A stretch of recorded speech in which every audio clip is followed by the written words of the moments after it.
नमस्कार मंडळी, मयुरीज किचनमध्ये तुम्हा सर्वांचं खूप खूप स्वागत आहे। आज आपण बनवणार आहोत शेवगा फ्राय। शेवग्याच्या शेंगा ह्याचे खूप सारे फायदे असतात, तर ह्यापासून वेगवेगळे पदार्थ कसे बनवायचे ते आज आपण पाहणार आहोत। तर आज मी तुम्हाला दाखवते शेवगा फ्राय कशी करायची।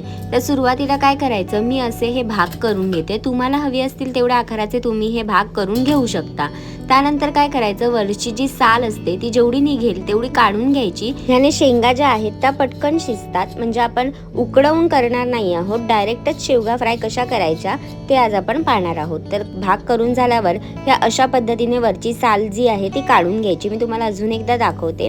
ही अशा पद्धतीने जेवढी हाताने निघेल तेवढी हाताने काढून घेऊ शकता, किंवा मग सुरीच्या मदतीने हे असं वरतून तुम्ही जर प्रेस केला तर ती जी साल आहे ती जेवढी निघायची तेवढी निघू शकते, आणि त्यानंतर ही अशी शेवग्याची शेंग दिसेल।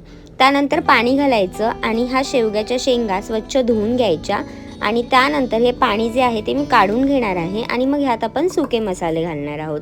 तर सुरुवातीला मी चमचाभर लाल तिखट घालते, थोडीशी हळद घालायची आहे, गरम मसाला घालायचा, चवीनुसार मीठ, आलं लसूण आणि हिरवी मिरचीची पेस्ट घालते, आणि चमचाभर दही घालते। ह्याने खूप छान असा फ्लेवर येतो।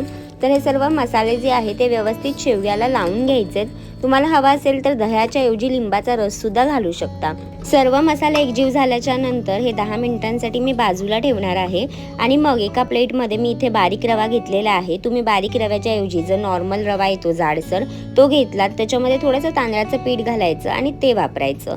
मसाला लागलेल्या शेंगा ह्याच्यामध्ये सर्व व्यवस्थित घोळवून घ्यायच्या, सर्व बाजूंनी रवा लावून घ्यायचा, आणि मग आपण पॅनवरती ह्या फ्राय करणार आहोत।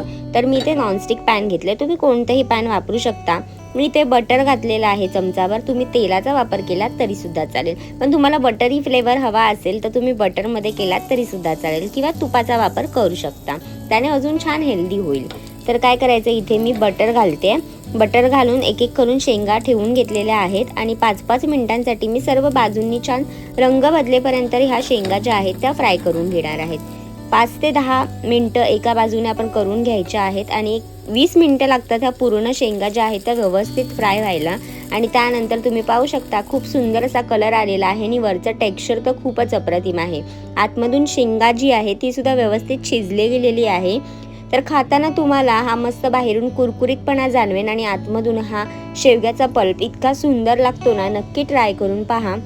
रेसिपी आवडली असेल तर लाईक करा, शेअर करा आणि सबस्क्राईब करायला विसरू नका। निरोगी खा, निरोगी राहा।